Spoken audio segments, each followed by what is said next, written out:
Hello guys, कैसे हैं आप सब लोग। तो आज हम देखने वाले हैं फिग्मा डिज़ाइन की जो फाइल है उसको कैसे ऑर्गेनाइज करते हैं।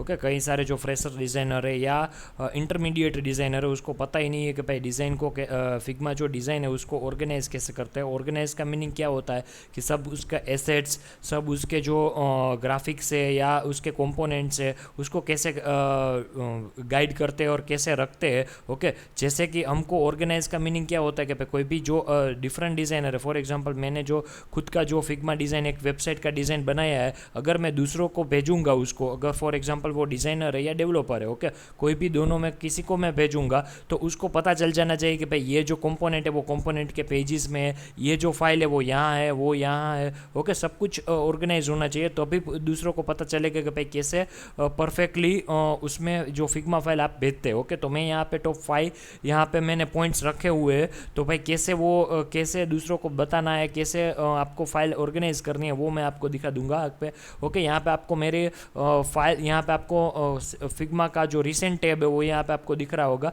तो यहाँ पे हम जाएंगे तो मैंने टॉप 5 पॉइंट रखे हैं। तो मैंने पहला जो पॉइंट रखा है वो सेट अ थंबनेल और कवर है। ओके, तो सेट अ थंबनेल और कवर कैसे करते हैं वो मैं आपको दिखा सकता हूँ, उसका बेनिफिट मैं आपको दिखाऊंगा। यहाँ पे आपको पहले मैं आपको दिखा देता हूँ कैसे उसको कवर इमेज कैसे फिट करते हैं। ओके, फ्रेम में जाना है, यहाँ पे आपको फ्रेम में जाना है। फ्रेम में जाके आपको यहाँ पे जाना है प्लगइन और फाइल कवर पे। यहाँ पे आप क्लिक कर दोगे तो ऐसा कुछ इंटरफेस आपको देखने को मिल जाएगा। ओके, यहाँ पे फ्रेम जनरेट हो जाएगी ऑटोमेटिकली। तो यहाँ पे आपको क्या करना है, यहाँ पे आपका जो प्रोजेक्ट का लोगो है वो यहाँ पे बड़े साइज में रख देना है। फॉर एग्जाम्पल मैं यहाँ पे रख देता हूँ लोरेम। ओके, तो यहाँ पे मैंने एज ए टेक्स्ट रख दिया है। ओके, तो यहाँ पे ऐसा कुछ रख दो और यहाँ पे राइट क्लिक करोगे ना फ्रेम पे, तो यहाँ पे सेट अ थंबनेल आएगा। सेट एज थंबनेल करोगे ना तो आपका जो कवर इमेज है वो यहाँ पे आ जाएगा। कवर इमेज आप रखते ही बेनिफिट क्या होगा वो मैं आपको दिखाता हूँ। यहाँ पे मैं डिलीट कर देता हूँ। जब भी आप कोई सेट प्रोजेक्ट का कवर इमेज रखोगे, सेट अ थंबनेल करोगे, तो यहाँ पे आपको एज अ आपको थंबनेल दिखेगा। बेनिफिट क्या होगा कि आप मल्टीपल प्रोजेक्ट पे वर्क कर रहे हो तो आपको पता नहीं चलेगा कि भाई कौन सी स्क्रीन कहाँ पे है, क्या कौन सा प्रोजेक्ट कहाँ पे है, क्योंकि यहाँ पे आपको स्क्रीन से दिखेगी अगर आप सेट थंबनेल नहीं करोगे। ओके, तो ये बेनिफिट है। ओके, तो फर्स्ट हमारा पॉइंट ये था। ओके, सेकंड में आपको जो दिखाने वाला वो यहाँ पे है एक क्रिएट पेजेस। ओके, पेजेस आपको दिख ही रहा होगा, पेजेस कहाँ से क्रिएट करना है, कैसे करना है। पेजेस कई सारे लोग क्रिएट कर देते हैं बस उसको ऑर्गेनाइज नहीं करते। पेजेस को भी कैसे ऑर्गेनाइज करना है वो मैं आपको दिखा दूंगा।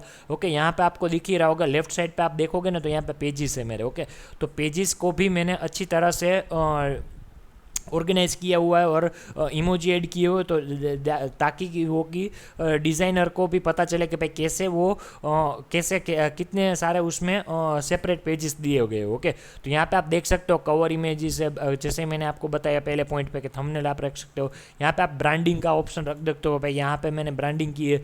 ओके, यहाँ पे अगर कई सारे जो डिज़ाइन है वो उसके पेजेस आप यहाँ पे रख सकते हो। ओके, कई सारे अगर आपके पास यहाँ पे कई सारे पेजेस आ गए, ओके, तो आप यहाँ पे क्या कर सकते हो, डिवाइडर यूज़ कर सकते हो। डिवाइडर कैसे यूज़ करना है वो पता नहीं है कई सारे, क्योंकि यहाँ पे ऑप्शन नहीं दिख रहा है। ओके, तो डिवाइडर का मीनिंग क्या है कि भाई कवर और ब्रांडिंग में बहुत यूज़ नहीं करता, वो उसका का पार्ट हो गया तो यहाँ पे डिवाइडर ऐड कर दिया है। ये जो बीच का पार्ट है वो यहाँ पे मेन है, अगर आपके पास डिज़ाइन है तो वो है, सब कुछ है तो वो यहाँ पे आप रख सकते हो। ओके, लास्ट में जो आपका जो एक्स्ट्रा पेजेस है या नोट्स है या क्लाइंट्स ने कुछ दिए है तो वो यहाँ पे सेपरेट कर सकते हो। ओके, डिवाइडर का मीनिंग ये है कि भाई पेजेस को सेपरेट करना है। तो यहाँ पे आपको क्या करना है, राइट क्लिक करोगे ना।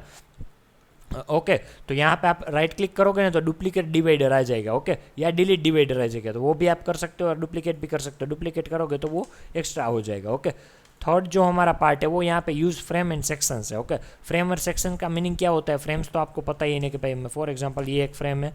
ओके, और यहाँ पे दूसरी मैंने फ्रेम डुप्लीकेट कर दिया, फ्रेम का नाम दे देता हूँ। ओके, ओके, यहाँ पे 01 लिख देते। ओके, फ्रेम्स को आपको पता है तो फ्रेम्स को भी अच्छी तरह से आपको नाम लिखना है। फॉर एग्जांपल ये फ्रेम्स है जो वो मैंने लोगो के लिए बनाई है, लोगो डार्क। ओके, यहाँ पे मैं ये जो फ्रेम्स है वो यहाँ पे मैंने बनाई है लोगो लाइट करके। ओके, तो ये हमारा जो टाइप है वो यहाँ पे लोगो आ जाएगा। ओके, वो यहाँ पे नहीं देखते। ओके, तो यहाँ पे फ्रेम मैंने परफेक्टली आपका नाम देना है, पर नाम देने के अलावा आपको क्या करना है, सेक्शंस क्रिएट करना है। तो कई सारे लोगों को पता ही नहीं है सेक्शंस का मीनिंग। ओके, तो सेक्शंस का जो शॉर्टकट की है वो कंट्रोल एस है। कंट्रोल एस करोगे तो सेक्शन क्रिएट हो जाएगा। आप देख सकते हो सेक्शन का मीनिंग ये है कि यहाँ पे एक मॉड्यूल क्रिएट हो जाएगा। ओके, फॉर एग्जाम्पल मैं यहाँ पे लोगो का मॉड्यूल क्रिएट कर देता हूँ। आपको कुछ कलर चेंज करना हो तो वो यहाँ पे आप आप जैसे ही नॉर्मल जैसे होते हैं वो यहाँ पे कर सकते हैं। इसका बेनिफिट क्या होगा कि अगर आपके पास कई सारे मॉड्यूल्स है एक ही पेज पे, ओके, तो वो यहाँ पे डिफ्रेंशिएट कर सकते हैं, कोई भी डिज़ाइनर हो या डेवलपर हो, ओके।